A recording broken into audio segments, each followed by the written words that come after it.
I need you to understand something before we start. What I'm about to tell you has been sitting in the shadows of Harlem history for over 50 years.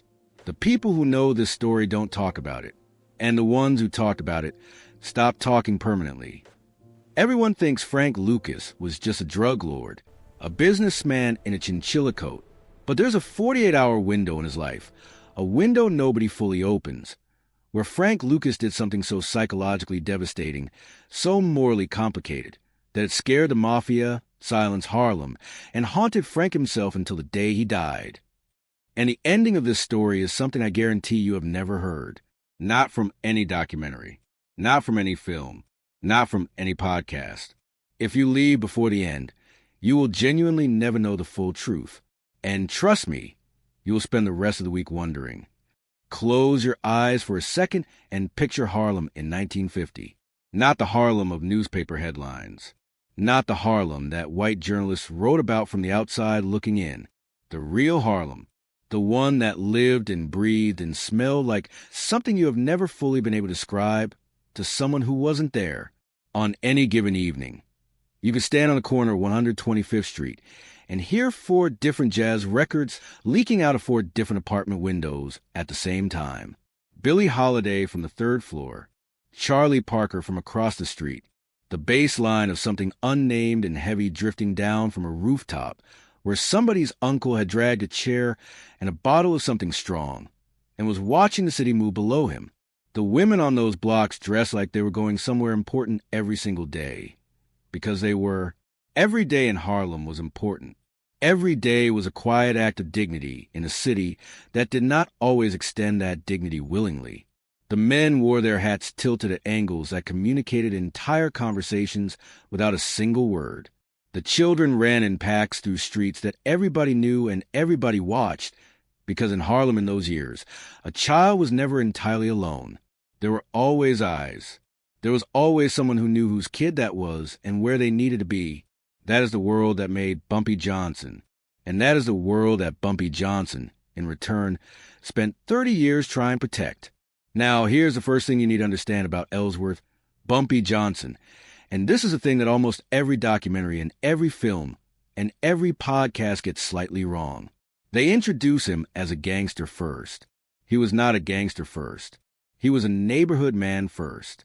A Harlem man first, and the power came after, and it came specifically because the neighborhood needed someone with that power to exist. When the Great Depression drained Harlem of every resource it had, when the banks left, when the jobs evaporated, when families who had worked themselves to exhaustion found themselves with nothing to show for it, Bumpy Johnson was the person who filled the gap. He handed out turkeys at Thanksgiving on 116th Street. Not once, every year. Personally, standing there in his good coat, shaking hands, making sure families left with something on the table. He paid rent, quietly, without announcement, for families he heard were being threatened with eviction. The landlord would receive an envelope, no return address. The family would never know exactly where it came from, but Harlem being Harlem, they knew. When a mother could not get the police to respond to a threat against her son, and in Harlem in the 1940s and 50s, that was not an unusual situation. She could send word to Bumpy, and the threat would be addressed. Not always cleanly, but addressed. Local politicians who needed something resolved that could not go through official channels came to him quietly, through intermediaries, and left with their problem handled. He was, in the truest sense of the word, the infrastructure of a community that the city of New York had decided to leave to build its own structures from scratch. And then, only then, do you layer on the iron underneath. Because Bumpy Johnson was also the man who went to war with the Italian Mafia at a time when no black man in organized crime was supposed to survive that confrontation. He controlled Harlem's numbers racket, a cash economy that ran parallel to the legitimate economy and functioned as a financial backbone of a community locked out of banks. He spent years inside federal prison, including time at Alcatraz, and came back each time not broken, but sharper, more deliberate, more precise. He was the kind of man who could sit across from you at a dinner table, ask about your children, pour your drink, tell you a story that made you laugh, and in the same breath make a decision about your future that you would not find out about until 3 weeks later. Bumpy Johnson was the kind of man you could be in a room with for an hour and still not be sure if you were in the presence of a saint or a killer. Sometimes he was both, at the same time. And that combination, the genuine love for his community wrapped around an absolute willingness to do whatever the moment required, is what made what happened in 1968 so devastating to every person in Harlem who understood what they were watching. Because when this story begins to move, when the events of this video is really about to start to unfold, what is being attacked is not just a man. What is being attacked is the idea that someone like Bumpy Johnson could exist at all. Hold that, because now we need to talk about the young man who learned everything from him, and who would eventually use every single lesson against him. Frank Lucas came to Harlem from Roanoke Rapids, North Carolina, in the early 1940s. He arrived with nothing. No money, no connections, no particular reason for anyone in New York City to pay attention to him. He was a teenager from a small southern town, and the city had no special welcome prepared. But Frank Lucas had something that does not show up on any resume and cannot be taught in any classroom. He had a quality of stillness, not the stillness of a calm person, the stillness of a person who is calculating at a speed that does not require visible movement, the stillness of someone who can walk into a room, say almost nothing, absorb everything, and leave knowing more about everyone present than they know about themselves. In most environments, that quality goes unnoticed. Bumpy Johnson noticed it immediately. Nobody tells this part of the story the same way twice. But what everyone who was in those circles agrees on is the essential shape of it. Bumpy saw Frank Lucas before Frank Lucas had fully seen himself. He recognized in this quiet, watchful young man from North Carolina something that was either going to make him extraordinarily useful or extraordinarily dangerous. And Bumpy, being Bumpy, decided that the correct response to that recognition was not distance. It was education. He took Frank in, not formally, not with a ceremony or a title. The way it happens in that world is gradual, almost atmospheric. You start appearing in certain places. You are present for certain conversations. Certain men who would not have acknowledged your existence 6 months ago now nod at you when you walk into a room. Not because you asked for that acknowledgement, because someone whose opinion matters has quietly indicated that you are to be regarded. Bumpy indicated it. And Frank Lucas began to learn. What he learned at Bumpy's side was not simply how crime worked. Anyone could learn that. The streets teach that for free.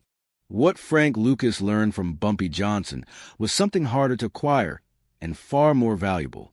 He learned strategy, the difference between reacting and positioning, how to let another person believe they are controlling a situation while you quietly remove every option except the one you want them to choose, how to build loyalty in people not just through fear, but through genuine investment, making them feel seen, valued, necessary, so that when the moment came that you needed absolute reliability, you had it. He learned patience, the capacity to watch an opportunity develop over months or years without reaching for it too early. Bumpy had a saying that Frank Lucas quoted many times over the course of his life. The man who moves first loses half his advantage before the game begins. He learned how to read a room, how the angle of a man's shoulders when he walks through a door tells you whether he is carrying news or concealing it, how the person who talks the most in a meeting is almost never the most dangerous person in it, how silence, deployed correctly, is the most powerful communication tool available. Bumpy did not just make Frank Lucas dangerous. He made Frank Lucas intelligent. And that combination, the raw capacity for violence disciplined by genuine strategic intelligence, would eventually become the most precisely constructed criminal operation that New York City had ever encountered. But here's the thing about teaching someone everything you know. Eventually, they know everything you know. And the question that sits underneath everything that follows, the question you need to be carrying as the story moves forward, is this. Did Bumpy Johnson know what he was building? Did he look at Frank Lucas across the table in those early years and see not just a student, but eventually a successor? Did he understand, somewhere in that precise and calculating mind of his, that the qualities he was shaping in this young man from North Carolina were the same qualities that would one day produce something neither of them could fully control? We will come back to that question, because the answer is more complicated than you think, and it connects directly to what happened in those 48 hours. By the mid-1960s, Frank Lucas had been in Harlem long enough to stop being the student in the room. Not loudly. He did not announce this transition. That would have been against everything Bumpy had taught him. The move was quiet, gradual, the way a tide changes. Not with a crash, but with an almost imperceptible shift in the weight of the water. He began making decisions without asking for permission first. Small decisions at first. The kind that could be explained away if someone looked too closely. A new contact here. A supply arrangement there. Conversations that happened in rooms that Bumpy's eyes did not reach. And through those rooms, Frank Lucas was constructing something. He had identified a problem that everyone in the heroin trade in New York understood, but that no one had yet solved cleanly. The supply chain was too long. Too many hands between the source and the street. Every additional hand meant additional cost, additional risk, additional loyalty that could break under pressure. The Mafia had controlled the supply chain for years, and that control was the foundation of their power over every operator in the city. Frank Lucas decided to remove them from the equation entirely. What he built quietly over years through connections that ran all the way to Southeast Asia was a direct pipeline, heroin source of the origin point. Transported through channels that the existing power structures had never thought to watch, delivered at a price point that made every competing operation look obsolete overnight. The specific mechanics of how he constructed that pipeline are a story for another video. What matters here is the scale of what he was doing, and the fact that it was happening in a city where Bumpy Johnson was still the acknowledged authority in Harlem's criminal landscape, which means Frank Lucas was building an empire inside an empire, and Bumpy could see it. People who were close to both men during this period have said the same thing in different ways across different accounts. Bumpy watched Frank's expansion with an expression that was impossible to fully read. Not anger, not pride. Something in between those two things that had no clean name. He chose not to stop it. And that choice is the one that historians and people who study this period keep returning to. Because Bumpy Johnson had stopped things before. He had ended careers, resolved problems, redirected trajectories that were moving in directions he did not approve of. He had the standing, the relationships, and the capability to put a wall in front of what Frank Lucas was building. He did not. Why? Did Bumpy Johnson know exactly what Frank was becoming? And if he did, if that mind of his, the one that had outmaneuvered everyone from Dutch Schultz to federal prosecutors to the Genovese family, had already mapped out where Frank's path was leading, why didn't he stop him while he still could? That question does not have a simple answer. But there's a piece of this story, a piece that has been sitting in the margins of this history for over 50 years, barely discussed, never fully examined, that suggests Bumpy Johnson was not simply watching and waiting. He was moving, quietly, carefully, in a direction that Frank Lucas was about to discover. And the discovery would change everything. Before I go any further, I need to stop right here. Because the next part of the story is where everything you just heard about these two men, the legend, the student, the empire inside the empire, gets turned completely upside down. There's a detail. One specific detail about the 48-hour kidnapping that this video is built around. A detail that connects directly back to everything I just told you about the relationship between Bumpy Johnson and Frank Lucas. That changes the entire meaning of the story. Not just what happened, what it meant, why it happened, and what it cost a man who set it in motion. I am going to get there. I promise you I am getting there. But I need to lay the foundation properly first. Because if I tell you the ending now, you will not believe it. And I need you to believe it. The truth is coming. Hold on. If this story is already hitting differently than anything you've heard about Frank Lucas before, hit that like button right now. And subscribe, because this channel is where the stories that history buried come back to the surface. The real ones. The ones that change how you understand everything that came after. We are just getting started. It was early morning in Harlem. The kind of early morning that only people who live in a city truly understand. That specific hour when the night crowd has finally gone home and the day crowd has not yet fully arrived. When the streets are not empty but quiet. When a handful of people moving through them are moving with purpose. A woman with groceries. A man heading to an early shift. A delivery truck idling at a corner. That in-between hour is the most dangerous time to be predictable. And Mayme Johnson was predictable, not carelessly, not out of any failure of awareness, simply because she had a life, a routine, the small repeated rhythms that every human being builds around themselves without thinking, because that is what stability looks like from the inside. You walk the same route because it is your route. You stop at the same corner because that corner is familiar. You move through your neighborhood at the same time each morning because your neighborhood is supposed to be safe. She had walked that route every single morning for years. The same block, the same direction, the same familiar faces nodding from the same doorways. Anyone who watched her for 3 days would have known exactly where she would be and exactly when. Someone had watched her for longer than 3 days. The car came alongside her without announcement. No screech of tires, no raised voices, no visible commotion that would cause a handful of people on that street to turn their heads. Just a vehicle moving at the same pace she was walking, and then a brief exchange, a few words, possibly a name she recognized, possibly a face that did not immediately register as a threat. And then the door, and then she was inside, and then the car was moving, and then she was gone. From the outside, it looked like nothing. A woman getting into a car on a Harlem street in the early morning. The world kept moving. The delivery truck finished its idling. The man heading to his early shift turned a corner and disappeared.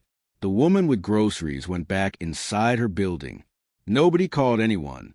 Nobody reported anything. For almost 2 full hours, the street where Mayme Johnson had been simply continued its morning without her, completely unaware that anything had been removed from it. That is the part that should stop you cold. Not the violence, not the planning, the invisibility of it. That a pregnant woman could be taken from a public street in a living, populated neighborhood, and the world around her would not even notice she was missing for 2 hours. By the time Bumpy Johnson found out his pregnant wife was gone, the people who took her were already 3 boroughs away.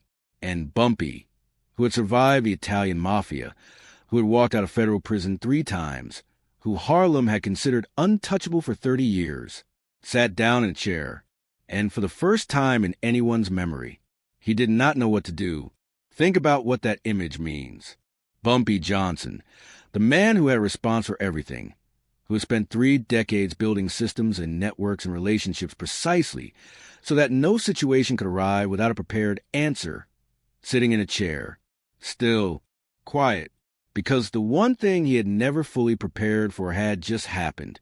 They had not come for his money. They had not come for his territory. They had not come for his life. They had come for the person who carried his child. And now you need to understand what the next 12 hours looked like. Because what happened in Harlem between the moment Bumpy sat down in that chair and the moment a name finally emerged from the chaos is one of the most remarkable passages in the history of the city's underground. News in Harlem's criminal world in 1968 did not travel through phones or newspapers. It traveled through people. A whisper to a numbers runner on 117th Street became a conversation between 2 men at a barbershop on Lenox Avenue, which became a word passed through a car window at a red light on 125th, which became a silence, a specific, loaded, communicative silence that fell over an entire room when someone walked through a door and everyone already knew why they were there. That is how Harlem heard about Mayme Johnson. And when it heard, it stopped, not dramatically, not with any visible public reaction. The shop stayed open. The streets kept their traffic. From the outside, Harlem on that morning looked exactly like Harlem on any other morning. But inside every room where men who understood the significance of what had just happened were gathered, the temperature dropped, because everyone who knew this world understood the same thing simultaneously. Whoever had done this had not made a business decision. They had made a personal one. And personal decisions in this world do not end with negotiations. They end with bodies.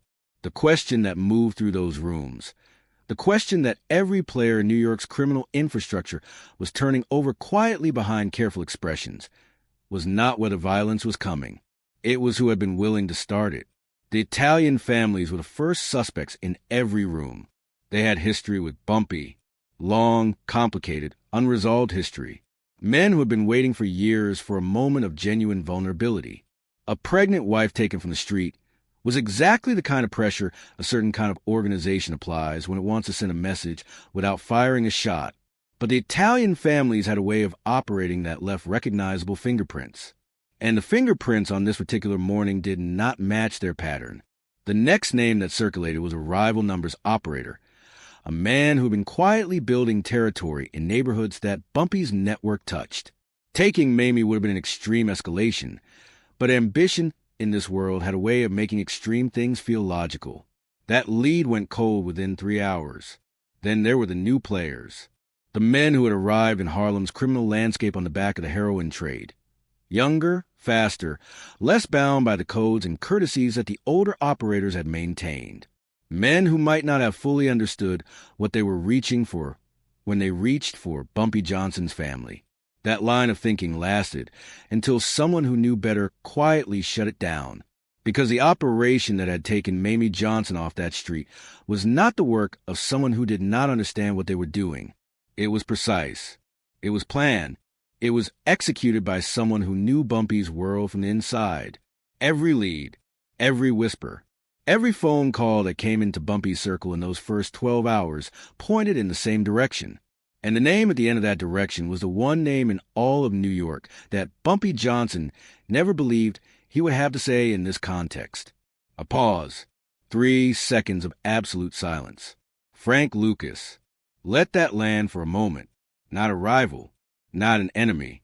Not someone Bumpy had been at war with or preparing for or watching from a distance. The man he had taught.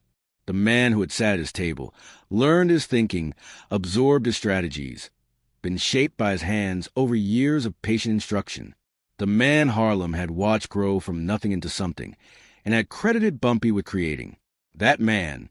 And now the question that every person in Bumpy's circle was too afraid to say out loud was hanging in the air of every room where his name was being spoken. W. That does Bumpy Johnson do when the person who took his pregnant wife is the person he loves like a son? Does the code apply? Does the code protect someone that close? Or does being that close make it worse? Nobody spoke those questions, but everybody was thinking them. And Bumpy, still quiet, sitting in that chair, was thinking something that none of them could read from his face. Here is something that almost never gets discussed when people tell this story. The Italian Mafia was afraid, not of the kidnapping, not of Bumpy's anger, not of whatever retaliation might be coming. They were afraid of the 48 hours themselves, of the specific, suspended, breathless quality of those 2 days, when 2 of the most dangerous men in New York were locked in a standoff whose rules nobody could predict because nothing like this had happened before. Senior figures in the New York families held meetings during those 48 hours. Quiet meetings in back rooms, away from anyone who did not need to be there. The conversations, according to people who knew what was being discussed, were not about taking sides. They were about positioning, about understanding which outcome. Bumpy moving against Frank, Frank consolidating against Bumpy, or some resolution that left both men standing, created the most risk for their operations and the least. That is how dangerous this moment was. The most powerful organized crime structure in the country was watching from a safe distance and trying to calculate its own exposure, because they understood, even if they would never have said it directly, that what was happening in Harlem in those 48 hours was not a local dispute. It was a succession crisis. And succession crises in this world had a way of restructuring everything around them. Now, Bumpy's response. This is the part where man himself becomes almost impossible to fully understand. And that impossibility is exactly why the story has lasted as long as it has. He did not explode. He did not immediately mobilize his network in an all-direction sweep of the city. He did not make a public declaration. He did not send a message of threat or ultimatum. What he did was surgical. He activated specific people. Precise, trusted, capable people who understood how to move without creating noise. Messages went out through channels that only certain individuals had access to. Frank's network, the people connected to him, the operators who worked adjacent to his growing organization, began receiving quiet, personal visits, not threatening, just present, just a reminder that the city was not as large as it sometimes felt, and that certain eyes were very much open. Frank put up a wall. Complete silence from his camp for the first 24 hours. No acknowledgement. No response. No indication that the messages were being received or that the visits were being registered. And that silence was its own kind of communication. Because in Bumpy's world, silence from someone who knows you're looking for them is never passive. Silence is a position. Silence says, I am not ready to speak yet, which means I am still deciding something. What was Frank deciding? That question sat at the center of those 48 hours like a stone at the bottom of a still pool. Hour 36. A message arrived at Bumpy's location from Frank's camp, not through any official channel, not through any of the intermediaries that had been activated, through a single person, someone trusted by both men, someone who existed in a space between their two worlds, who delivered it personally and did not stay to discuss it. The message was not a ransom demand. It was not a threat. It was not an explanation. 3 words. That is all Frank sent. And when Bumpy read those 3 words, according to every person who was in that room, and who later spoke about what they witnessed, he went still. Not the stillness of calm. Not the stillness of resolution. The stillness of a man who has just understood something he was not prepared to understand. He sat in silence for 11 minutes. 11 minutes where nobody in that room moved. Nobody spoke. Nobody asked anything. They just waited, the way you wait when you understand that whatever is happening inside the person in front of you is too large and too private to interrupt. And when Bumpy finally spoke, when those 11 minutes ended, and he raised his head and looked at the men around him, what he said made them more frightened of what was coming than they had been of anything in their entire lives. Not because of the violence it implied, because of the absence of it. What Bumpy said in that room suggested something far more complicated than revenge. Something that would take the rest of this video to fully explain. And when you hear it, and you will hear it, I promise you that you are going to understand why this story has been buried for 50 years. Because some truths are harder to carry than the lies that replace them. Stay with me. I am going to stop the story for just one moment. And I want to be honest with you in the way that I think you deserve. I have spent 11 weeks on this story.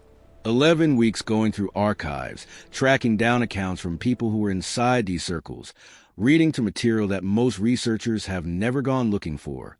Not because anyone told me to. Because I believe these stories deserve to be told at the level they actually exist. Not the surface level, not the Hollywood version, but the real version, the human version, the version where the people involved were actual people with actual weight on their actual lives. That kind of research costs time, and time in the real world costs money. I am not asking you to spend anything, not a single dollar. I am asking you to press one button. Think about whether this story is hitting you differently than the versions you have heard before.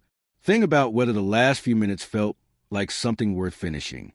Think about whether Bumpy Johnson, a man who spent 30 years making sure his community was protected and provided for, deserves to have his real story told by someone willing to do the actual work. If any of those answers are yes, then you already know what to do. Subscribe. Right now. It takes 3 seconds. And it is the difference between this channel continuing and this channel going quiet. Because if the numbers do not work out, the people whose stories I am trying to tell deserve better than silence. All right. Subscribe button pressed? Good. Because what comes next, the part of the story that nobody has ever told you, starts right now. And I promise you, nothing you have heard so far has prepared you for it. 3 words. After 36 hours of complete silence, 3 words arrived through a single trusted messenger who placed them in front of Bumpy Johnson and left the room without a word of their own. She is safe. Read those words again. Slowly. Not, here are my demands. Not, here is what I want from you. Not, here is a price. Just 3 words that functioned as a statement of fact. Flat, informational, delivered with the absolute absence of urgency from a man who by any reasonable measure should have been the most urgently afraid person in New York City. She is safe. Now let me explain why those 3 words were more frightening to the men in that room than any threat could have ever been. When a man is negotiating from leverage, he moves fast. He converts the leverage into terms. He names a price because he knows the leverage is temporary, and every hour that passes without resolution is an hour in which something unexpected can shift the balance against him. Frank sent no terms, which meant one of two things. Either Frank had already gotten what he came for, or he was still deciding whether what he came for actually existed. And that ambiguity, that suspended, impossible-to-read quality of 3 words with no context and no demand, told every person in that room something about Frank Lucas that they had either forgotten or never fully understood. Frank Lucas did not operate on emotion. He operated on information. People who spent real time inside his world during those years described the same quality in different words across different accounts. He could sit across from someone he was actively moving against, someone whose future he had already decided, and hold a conversation that made that person feel entirely comfortable. Not because he was performing ease, because he had separated the emotional content of the situation from the strategic content, so completely that the emotional content simply did not register on his surface. He was not cold. That word is wrong for him. He was precise. Cold means the feeling is absent. Precision means the feeling is present, but it is not permitted to interfere with the calculation. Frank Lucas, in those 36 hours of silence, was calculating, and the question that none of the men in that room could answer, the question that kept the temperature in every room in Harlem several degrees lower than it should have been, was what exactly he was calculating toward. A chess player who has already seen the end of the game 20 moves before anyone else at the table does not announce the ending. He just keeps playing, and watching, and waiting for the board to arrive at the position he already knows it will reach. Frank Lucas was playing. The question was what position he was playing toward. And the answer to that question was buried in something that had happened several weeks before Mayme Johnson ever disappeared from that Harlem street. Something that had been planted, deliberately, with surgical precision, into Frank Lucas's intelligence network. Something that had changed everything Frank Lucas believed about the man who had built him. And once you understand what that something was, everything about those 48 hours becomes a completely different story. There's a layer of Harlem street history that never made it into any documentary. It exists in the account of people who were present in those circles. People who have spoken about this period rarely, carefully, and always with a specific exhaustion of someone carrying weight they did not choose and cannot put down. The accounts shift in their details depending on who is telling them, the way all accounts of private events do. But the core of what those accounts describe is consistent enough and specific enough that it cannot be dismissed as rumor alone. In the weeks before the kidnapping, Frank Lucas received intelligence. Not street talk, not speculation. Source intelligence, delivered through channels that Frank Lucas had spent years cultivating precisely because they were reliable. Channels that had given him accurate information before. Channels he had reason to trust. The intelligence described a private arrangement being structured between Bumpy Johnson and the Genovese crime family. Let me be precise about what this means before you react to it. Bumpy's congestive heart failure had been progressing for months by this point. The people closest to him knew it. The people in the broader criminal landscape of New York had begun to register it too, in a way that world registers a shift in power. Through silence, through repositioning, through quiet conversations that begin with when rather than if. Bumpy Johnson was dying, and a man dying with an empire is a man who has decisions to make about what that empire looks like when he is gone. According to what Frank was told, Bumpy had reached out to the Genovese family with a specific proposal. Bumpy would operate without interference through his final months. No pressure on his territory. No moves against his network. No disruption to the structures he had built across 30 years. In exchange, Frank Lucas would be handed over. Not physically, not in the crude sense, but delivered. Through information, through cooperation, through whatever mechanism the Italians preferred to use to dismantle an operation that had been making them increasingly nervous. Sit with that. The man who pulled Frank out of nothing. The man who gave Frank his education, his network, his understanding of power, his entire foundation. The man Frank Lucas had called, in various interviews across various years, the most important person in his life. That man had allegedly agreed to give Frank to the people most capable of ending him, not out of hatred, out of calculation, because Bumpy watching Frank's operation draw federal heat at a scale that threatened everything Bumpy had built, had reportedly decided that the cleanest ending available to the story he had written was to remove its most dangerous variable before he himself was no longer there to manage the consequences. Frank Lucas believed this, and that belief did something to him that no federal indictment, no rival operation, no threat of violence had ever managed to do. It restructured his entire world overnight. Every relationship suddenly carried a question mark. Every conversation from the previous 6 months was now running through a new filter. Not the filter of trust, but the filter of exposure. Who knew? Who had been told? Who among the people he relied on had already made their own private calculations? He was not sleeping. He was not eating the way a man eats when his mind is at rest. He was auditing, relentlessly, privately, with the specific exhausting vigilance of someone who has discovered that the ground they believe was solid is actually moving beneath them. And then the intelligence report arrived that gave his fear a specific, actionable target. The evidence of the deal, the document that could confirm everything Frank had been told, was being carried, not stored, not locked away, carried in the inside pocket of a coat, a specific coat, the one that Mayme Johnson wore on her morning walk through the neighborhood, the same route, the same time, every single day. Frank Lucas had been told that the coat contained a letter that would end his life. And now you understand why she was taken. Frank was not making a power move. Frank was running for his life. Mayme Johnson was not taken as a hostage. She was taken as evidence. The only evidence Frank believed could prove what had been done to him. And everything that followed, every hour that frozen, breathless, terrifying 48-hour window was converging on a single moment. Hour 47. The coat in Frank's hands. His fingers moving toward the pocket. Picture this room. Not large. Not memorable in any way.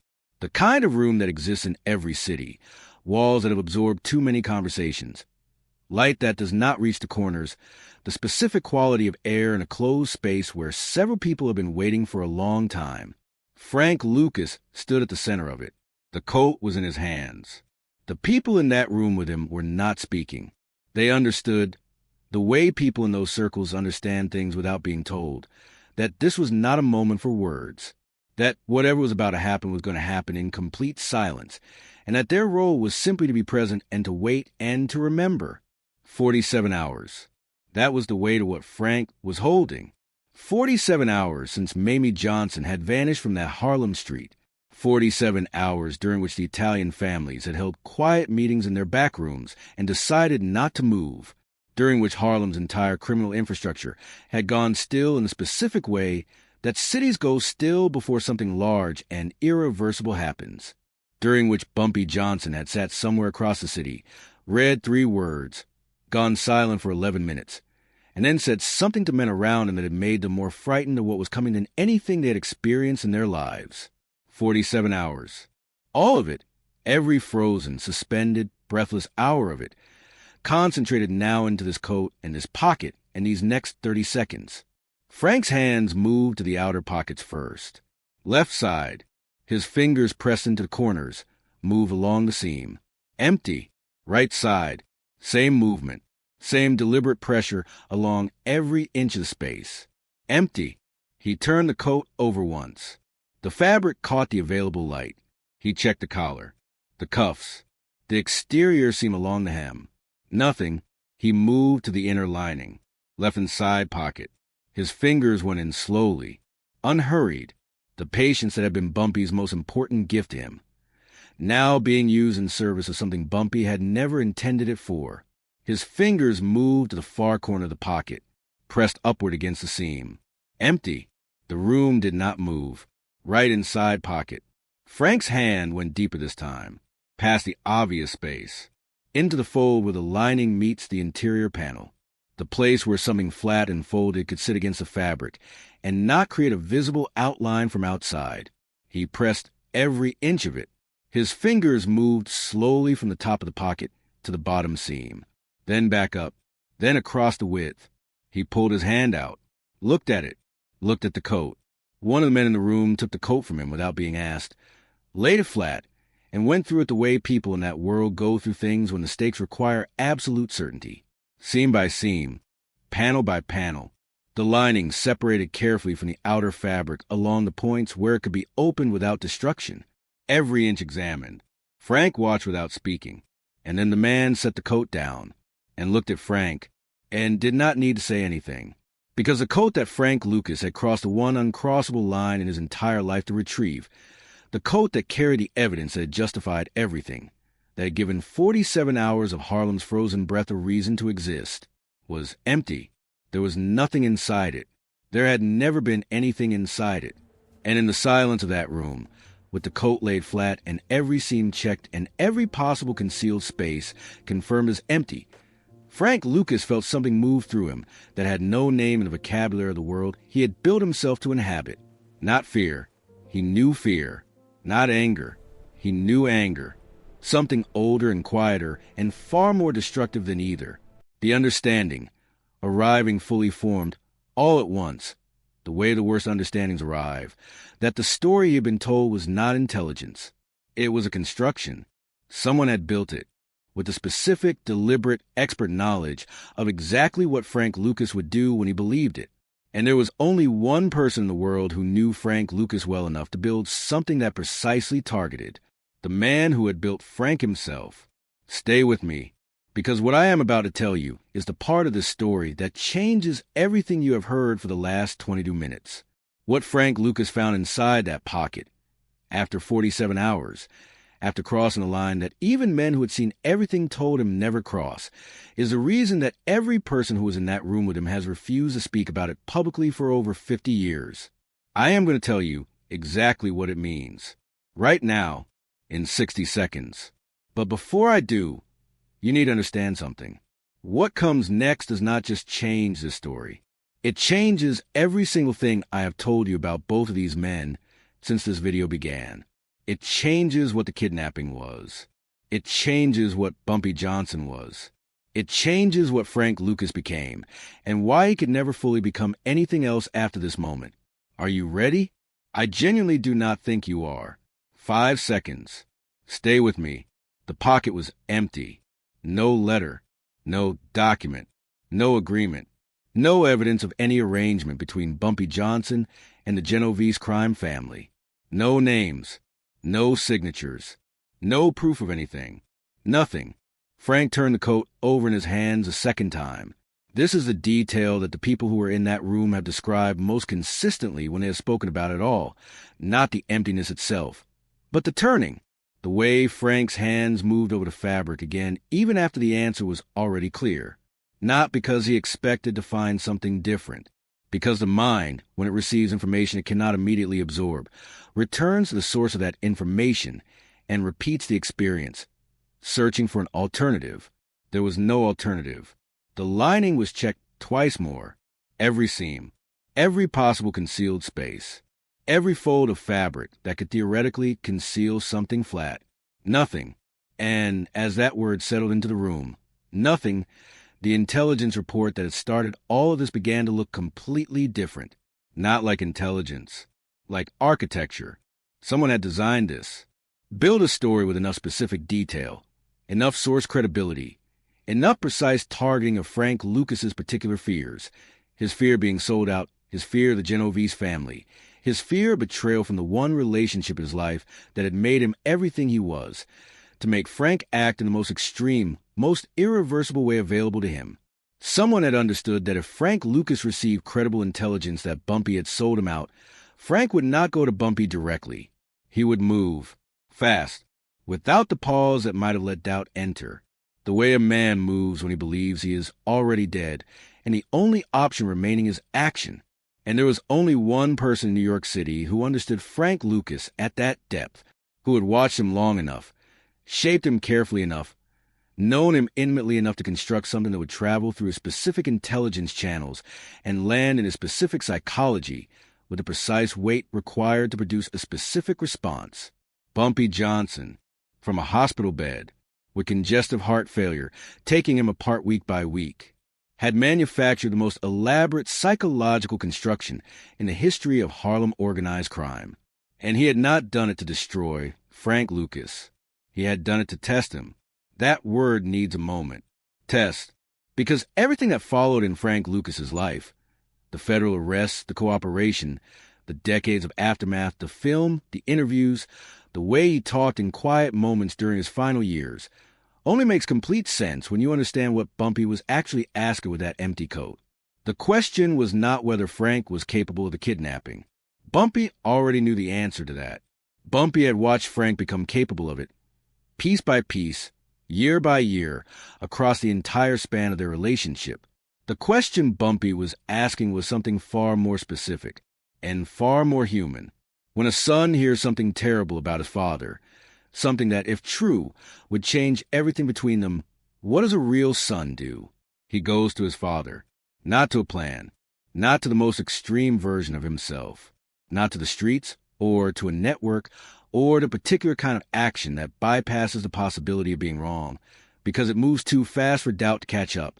He sits across from the man. He looks him in the eye. He says, "I heard something. I need to know from you whether it is true." And he watches the old man's face.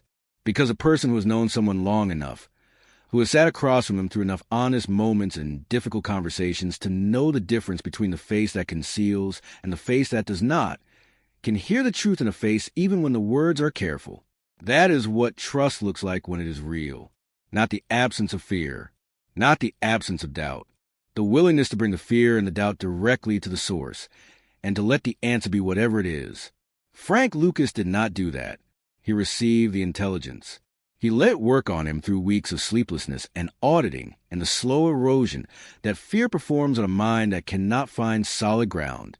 And when he finally moved, he moved in the direction that required him never to face Bumpy directly, never to sit across from the old man, and ask the question whose answer he was most afraid of hearing.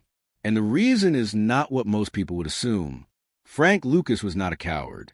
Nobody who knows anything about his life could call him that with any honesty. He was afraid of something specific. He was afraid that if he went to Bumpy and the rumor turned out to be true, if he looked into the eyes of the man who had made him and found betrayal there, the relationship would end in the most complete and unrecoverable way imaginable. And Frank Lucas was not ready for that. For all the empire, for all the operation, for all the federal surveillance and the Mafia negotiations and extraordinary machinery of what he had built. Frank Lucas was not ready to lose Bumpy, so he chose not to know. He chose to act on the intelligence rather than test it, because acting preserved the possibility, the thin, painful human possibility, that the relationship could survive the other side of whatever was coming. That is not cold calculation. That is a man protecting something he cannot afford to lose by destroying it before someone else can. And Bumpy Johnson, who had spent 30 years learning to read people at depths that most never access, had known that is exactly what Frank would choose. The test was not whether Frank was capable of the kidnapping.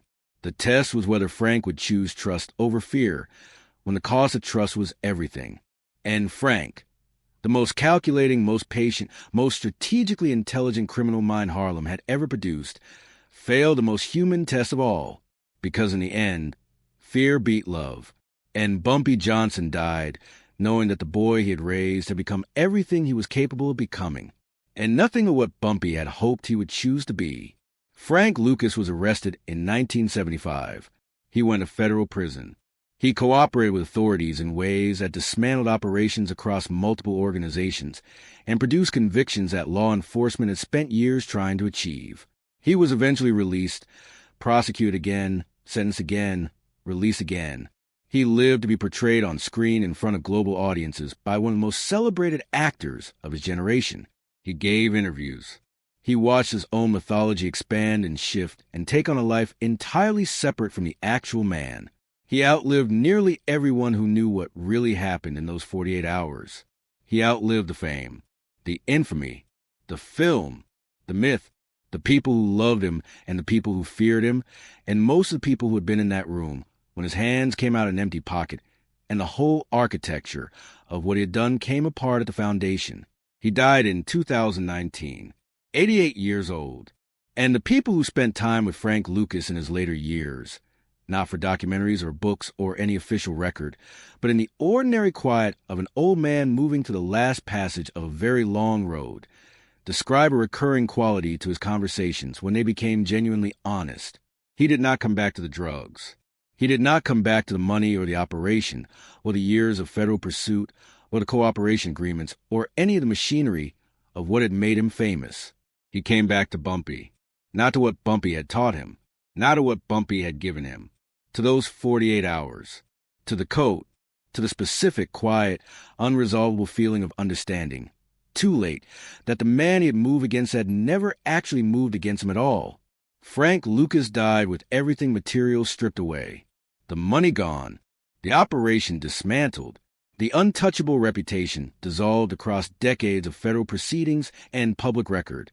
And in the place where all of that had lived, in the space that empires and reputations leave behind when they finally clear out, there was a question.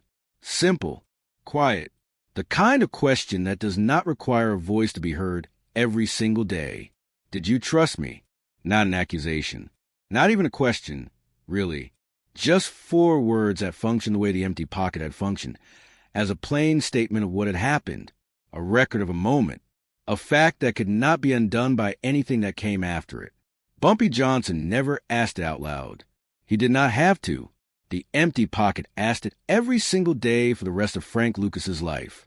And Frank Lucas, the man who could see 20 moves ahead in any game, who had outmaneuvered the Italian Mafia and the federal government and every rival who had ever come for what he built, never found an answer, because the answer had already been given before he ever reached into that coat, before the 47 hours, before any of it.